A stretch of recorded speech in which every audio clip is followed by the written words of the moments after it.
Bihar SSC inter level में दो ऐसा पोस्ट जिसमें टाइपिंग नहीं मांगा गया है और सबसे ज्यादा फॉर्म फिलअप भी इसी में होगा और सबसे ज्यादा पैसा वाला जॉब भी यही है। आइए उसके बारे में पूरी डिटेल से हम लोग जानने वाले हैं। मौका नहीं मिलता है तब तक कोई ईमानदार है और जैसा ही मौका मिलता है वो बेईमानी के स्तर पे आ जाता है। तो यही आजकल का राजस्व कर्मचारी में आप लोग देखेंगे मैक्सिमम सीट निकला हुआ है, मैक्सिमम फॉर्म भी इसी में अप्लाई होगा और क्या डॉक्यूमेंट्स आपको चाहिए फॉर्म भरते समय वो सब पे बात करेंगे और क्या एज होगा इसके लिए, क्या क्वालिफिकेशन होगा, क्या सिलेबस होगा, अलग इसमें क्या होगा, क्या आप में परिवर्तन होगा जब आप इस फॉर्म को भरेंगे। आइए इसके बारे में बहुत ही अच्छे से आसान भाषा में आपको हम समझा देते हैं।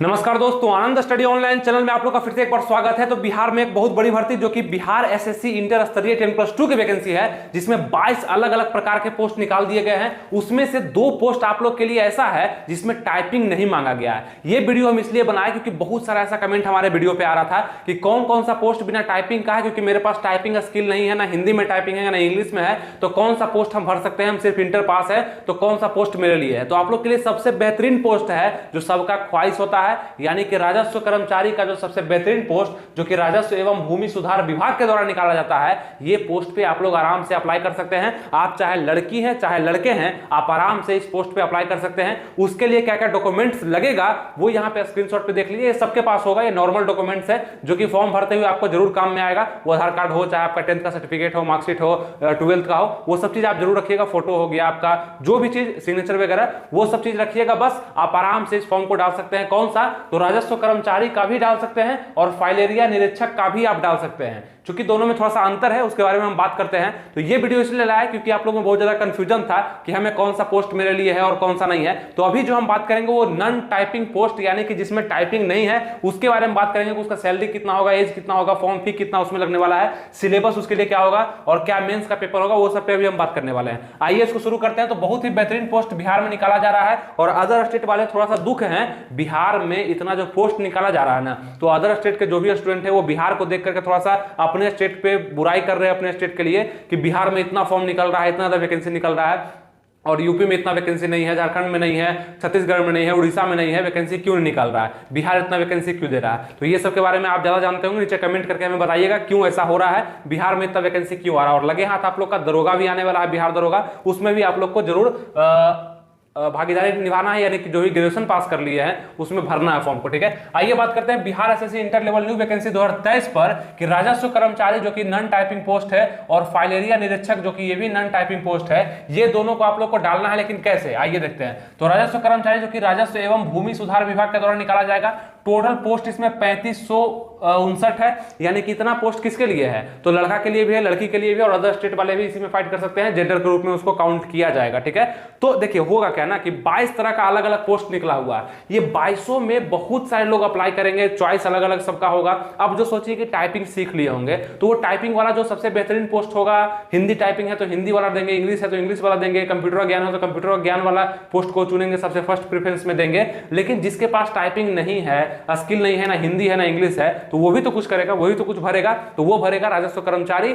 कब भरेगा, तो वो 10+2 अगर सिर्फ पास कर लिया, यानी फर्स्ट डिवीजन है, सेकंड डिवीजन है, थर्ड डिवीजन है, आप इस पोस्ट को फर्स्ट चॉइस में डाल सकते हैं। ये आपके लिए होगा। ठीक है, टाइपिंग अगर नहीं है। लेवल 2 का जॉब है, इसका ग्रेड पे 1900 आप लोग के लिए है। ठीक है, ग्रेड पे कितना है, 1900 है। सैलरी पे आगे बात करते हैं। और दूसरा पोस्ट होगा फाइल एरिया निरीक्षक का, ये भी अच्छा है, इससे कहें तो बेहतर है, लेकिन पोस्ट इसमें थोड़ा सा कम है। 69 पोस्ट ही इसमें दिया गया है। और उसके बाद देखेंगे कि इसमें एक चीज मांगा गया है कि 10+2 यानी कि इंटर तो आप पास होने चाहिए और साथ में आपका साइंस सब्जेक्ट होना चाहिए इंटर में, यानी कि आप साइंस से इंटर पास किए हैं, तब जाकर के आप आराम से इसको भर सकते हैं। कौन सा पोस्ट, फाइल एरिया निरीक्षक का पोस्ट। इंटर में आपका अगर साइंस है तो आप आराम से ये डाल सकते हैं, जो कि स्वास्थ्य विभाग के द्वारा निकाला जाता है। लेवल 4 का ये जॉब है और अच्छा खासा सैलरी भी इसमें है, मतलब उससे थोड़ा सा ज्यादा ही है। देखिए सैलरी यहाँ पे अगर हम बात करते हैं दोनों का, तो बेसिक पे वगैरह सब जोड़ करके, हर चीज जोड़ करके अगर बात करते हैं तो 32,000 से 37,000 तक शुरुआती सैलरी आप लोग को इन हैंड दिया जाएगा। यानी कि शुरुआती में जैसे महंगाई भत्ता, रहने का, खाने का, सब चीज का जोड़ करके अगर हम बात करते हैं, क्योंकि 1900 ग्रेड पे इसका है,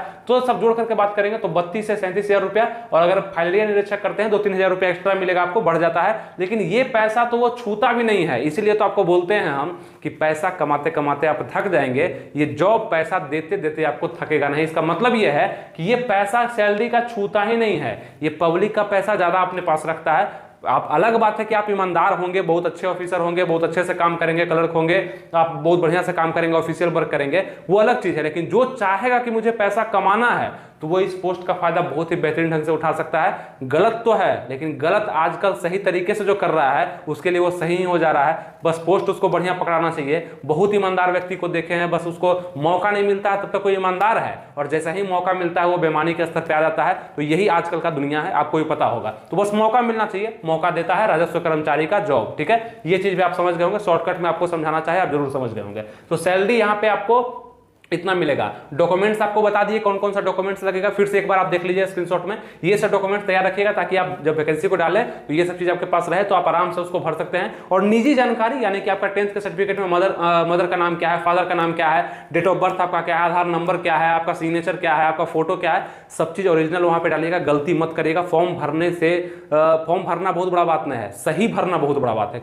कहीं भी एक मिस्टेक हो जाएगा ना, मतलब छोटा सा भी, तो उसके कारण आपका फॉर्म रिजेक्ट कर दिया जाएगा। मतलब अंतिम रूप में आप पहुंच करके भी आपका सिलेक्शन नहीं हो पाएगा, बशर्ते कि आप इसका रिटर्न का पीटी भी निकाल लिए, मेंस भी निकाल लिए, फिर भी आपका सिलेक्शन नहीं हो पाएगा। तो ये थोड़ा सा बचिएगा, फॉर्म को अच्छे से डालिएगा। और हम उम्मीद करते हैं जितने भी लोग फॉर्म को भरेंगे 3 बार नहीं, 4 बार नहीं, 5 बार चेक करिएगा। गलती निकल जाए तो ठीक है, नहीं निकला तो सबमिट मार दीजिएगा, अच्छा से कोई दिक्कत नहीं। ठीक है, गलती निकल गया तो वो बहुत बड़ा दिक्कत आपको पहुंचाएगा बाद में अगर पता चला तो। गलती का पता पहले चल गया, फॉर्म भरने से पहले, मतलब फॉर्म भर रहे हैं तब तो ठीक है, फॉर्म भरने के बाद सबमिट करने के बाद पता चला तो बहुत दिक्कत में आप पड़ सकते हैं। तो ये हो गया। अगर हम उम्र का बात करते हैं कि राजस्व कर्मचारी और फाइलेरिया निरीक्षक का अगर आप फॉर्म भरते हैं तो क्या उम्र मांगा जा रहा है, अभी हम क्या बताएं, क्वालिफिकेशन आपको बता दिए दोनों का। इसमें कोई भी क्वालिफिकेशन नहीं मांगा जा रहा, बस इंटर पास आप होने चाहिए। इंटर पास है भर सकते हैं, लेकिन इसमें इंटर के साथ साथ मतलब इंटर पास है किसे, साइंस स्ट्रीम से हैं तो आप भर सकते हैं फाइलेरिया निरीक्षक। ठीक है, कोई दिक्कत नहीं। ये दोनों पोस्ट बिना टाइपिंग का था। अगर हम एज का बात करते हैं तो जनरल ईडब्ल्यूएस के मेल कैंडिडेट को 18 से 37 साल तक उम्र दिया गया है, 18 से 37। जनरल ईडब्ल्यूएस के फीमेल कैंडिडेट को 18 से 40 साल तक। बीसी ईबीसी के मेल और फीमेल कैंडिडेट को 18 से 40 साल तक 3 साल का छूट मिलता है। एससी एसटी के मेल और फीमेल कैंडिडेट को 18 से 42 यानी 5 साल का छूट मिलता है। तो ये आपका एज क्राइटेरिया होगा अगर इस पोस्ट को आप भरते हैं तो। इसके अंदर में अगर आप हैं तो आप आराम से इस पोस्ट को डाल सकते हैं। और आपको पता होगा इसमें जो एज काउंट मांगा जा रहा है वो 1/8/2023 से मांगा जा रहा है, यानी कि आपका 1/8/2023 से आपका अगर एज काउंट है, मतलब उससे जोड़िएगा कि हम उतना तक 18 का हो गए और उस समय 1/8/2023 तक हम मेरा एज जो है 40 पार नहीं कर रहा है, तो आप इस फॉर्म को आराम से भर सकते हैं। वो आप एज काउंट में जरूर देख लीजिएगा कि 1/8/2023 यहाँ पे मांगा जा रहा है। ठीक है, ये ध्यान रखिएगा। उसके बाद अगर हम बात करते हैं कि फॉर्म फी कितना लग रहा है, तो जनरल ईडब्ल्यूएस बीसी ईबीसी के मेल कैंडिडेट को 540 रुपया और एससी एसटी और प्लस में ऑल फीमेल सभी कैटेगरी के फीमेल को 135 रुपया लग रहा है। आप फीमेल में किसी भी कैटेगरी से 135 रुपया और एससी एसटी हैं तो आप 135 रुपया। अदर स्टेट के जो लोग हैं उसको भी जनरल के रूप में काउंट किया जाएगा, इसलिए उसका भी 540 रुपया फॉर्म फी लगने वाला है। वो चाहे लड़का है चाहे लड़की है, अदर स्टेट का है तो 540 रुपया लगेगा। क्लियर हो गया। आइए अब आगे देखते हैं थोड़ा सा क्या इंपॉर्टेंट जानकारी जो कि सिलेक्शन प्रोसेस को लेकर के है कि जैसे ही आप फॉर्म को भरते हैं तो सबसे पहले आपका सिलेबस में रिटर्न सिलेबस आता है जो कि आपको निकालना होगा पीटी के रूप में। सबसे पहले पीटी होगा और पीटी मेन 2 रूप में इसमें एग्जाम लिया जाता है। ठीक है, एक पीटी होगा आपका एग्जाम और एक होगा आपका मेन।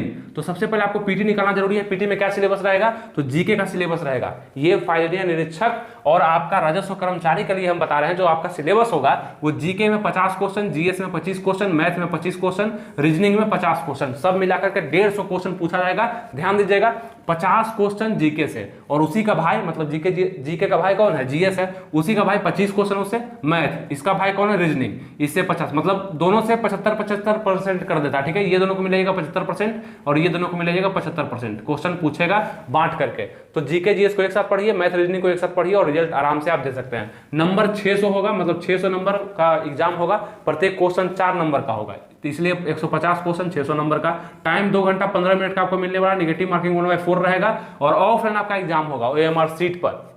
ऑब्जेक्टिव टाइप के प्रश्न पूछे जाएंगे और सबसे बेहतरीन आपको हम एक बुक सजेस्ट करते हैं जो कि आपके लिए हमेशा काम करेगा और इसी एग्जाम में नहीं सब एग्जाम में काम करेगा।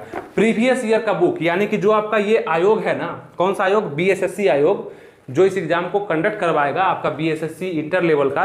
तो इसका जो भी एग्जाम हो चुका है, एक ही बार एग्जाम हुआ 2014-15 में, लेकिन उसका भी प्रीवियस ईयर मिल जाएगा। और उसका सीएसबीसी जो पुलिस का है और बीपीएसएससी जो दरोगा का है, वो सबका आज तक का जितना भी एग्जाम हुआ सब प्रीवियस ईयर, एक भी क्वेश्चन फालतू नहीं है। यानी प्रीवियस ईयर आपको हमेशा इसमें दिया गया है और जितना भी प्रीवियस ईयर को आप अगर पढ़ते हैं उतना ही फायदा। क्वेश्चन के साथ उसका डिस्कशन भी दिया गया है और सभी क्वेश्चन के नीचे लिख दिया गया है कि कौन से परीक्षा में पूछा गया, किस शिफ्ट में पूछा गया है और और किस डेट में पूछा गया। ठीक है, इस बुक का लिंक हम डिस्क्रिप्शन कमेंट बॉक्स में दे दिए हैं। इसको जाकर के परचेज करने से ये होगा कि बिहार में कोई भी एग्जाम होगा ना तो उसका प्रीवियस ईयर पहले आप पढ़ चुके होंगे और एग्जाम में बैठेंगे तो आपको समझ में आएगा कहां से क्या पूछेगा। तैयारी करने का बेस्ट दिशा आपको मिलेगा प्रीवियस ईयर के साथ, जो कि बीपीएसएससी, सीएसबीसी और बीएसएससी में जो भी एग्जाम आज तक हुआ है वो सबका इसमें आपको क्वेश्चन मिल जाएगा। बहुत जरूरी है, बहुत सारे लोग परचेज कर चुके हैं क्योंकि प्रीवियस ईयर हमेशा सबके लिए जरूरी होता है, बहुत ही ज्यादा। ठीक है, इसका लिंक हम डिस्क्रिप्शन कमेंट बॉक्स में दे दिए हैं, इसको जाकर के आप पढ़िएगा। अग्रवाल एग्जाम काट का है, पेपर पक्का फंसेगा पहले ही लिखा गया है, और 50 अध्यायवार सॉल्व पेपर जो कि समान अध्ययन, बिहार का समान ज्ञान, हिंदी, इंग्लिश, तर्कशक्ति, गणित को सबको मिला करके दिया गया,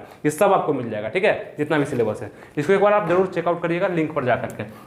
उसके बाद अगर इंपॉर्टेंट बात करते हैं तो पीटी का 5 गुना रिजल्ट जो है मेन के लिए दिया जाएगा। कितना? पीटी का 5 गुना रिजल्ट मेन के लिए दिया जाएगा, जो कि आपका करीब करीब देखेंगे 11,000 इसमें सीट निकला हुआ। ठीक है, 11,000 इसमें सीट निकला हुआ है, 11,098। तो इसका 5 गुना कितना होगा? लगभग आपका 55,500 उतना गुना रिजल्ट मेन के लिए दिया जाएगा पीटी से जब मेन में आप जाएंगे तो। ठीक है, कट ऑफ के अनुसार सिलेक्शन होगा। मेन पेपर में पहले हिंदी होगा फर्स्ट शिफ्ट में, सेकंड शिफ्ट में जीएस पेपर, जिसमें जीके, जीएस, मैथ, रीजनिंग, मतलब एक बार आप इसको पढ़ते हैं तो दोबारा आप मेंस में भी आप इसको आराम से निकाल पाएंगे। आप देखेंगे सेम सिलेबस है, उतना ही क्वेश्चन, मतलब 150 क्वेश्चन ही पूछा जाएगा मेंस में भी, नंबर भी 600 रहेगा, टाइम भी 2 घंटा 15 मिनट का, निगेटिव मार्किंग 4 रहेगा। तो ये मेंस का। तो अभी पहले पीटी पर ज्यादा आपको ध्यान देना है, मेंस को बाद में हम लोग देख लेंगे। और बुक भी आपको हम सजेस्ट कर दिए प्रीवियस ईयर का। तो टाइपिंग वाला जो पोस्ट है वो तो आप लोग जान ही रहे कि कौन सा पोस्ट टाइपिंग वाला है, लेकिन नॉन टाइपिंग पोस्ट पे हम लोग को कैसे तैयारी करना है, क्या सिलेबस रहेगा, क्या उम्र रहेगा, क्या सैलरी है, ये सब चीज आपको हम बताने का प्रयास करें। तो लाइक इसको जरूर कर दीजिएगा, लाइक शेयर सब्सक्राइब जरूर कर दीजिएगा, वो अच्छा होता है इसलिए कि आपको वीडियो मेरा सबसे पहले पहुंचेगा, जो भी हम अपलोड करेंगे वो सबसे पहले आपके पास पहुंच जाएगा। उम्मीद करते हैं आपको सब कुछ अच्छे समझ में आ चुका होगा, कहीं भी कोई दिक्कत नहीं होगा। तो ये पोस्ट जो है आप लोग को भरना है इसलिए क्योंकि आपको नौकरी जो लेना है बेहतरीन पोस्ट पे लेना है, बेहतरीन नौकरी लेना है इंटर लेवल पे। इससे अच्छा जॉब आपको शायद नहीं मिलेगा। ऑफिशियल जॉब है, मतलब आपको हमेशा ऑफिशियल जॉब महसूस होगा इसलिए क्योंकि आपको एक रूम में आराम से काम दिया जाएगा, नॉर्मल फाइल का काम दिया जाएगा, पंखा के नीचे कूलर के सामने आपको बैठाया जाएगा, जनता आपसे मिलते रहेगी, बहुत सारा आप प्रॉब्लम सॉल्व करते रहेंगे, मजा भी आएगा आपको जीने में, परिवार के साथ भी आप रह पाएंगे, एक लिमिट समय तक काम कर पाएंगे, सब चीज़ आपको अच्छा लगेगा जब आप इस जॉब को करेंगे। तो आप जरूर जब इस जॉब को निकाल लीजिएगा तो कमेंट करिएगा कि हाँ मजा आ रहा है, पैसा से भी और काम से भी। ठीक है, मिलेंगे फिर आपसे नेक्स्ट वीडियो में किसी नए टॉपिक के साथ। तब तक अपना ख्याल रखिए, तैयारी बेस्ट करते रहिए। थैंक यू, जय हिंद।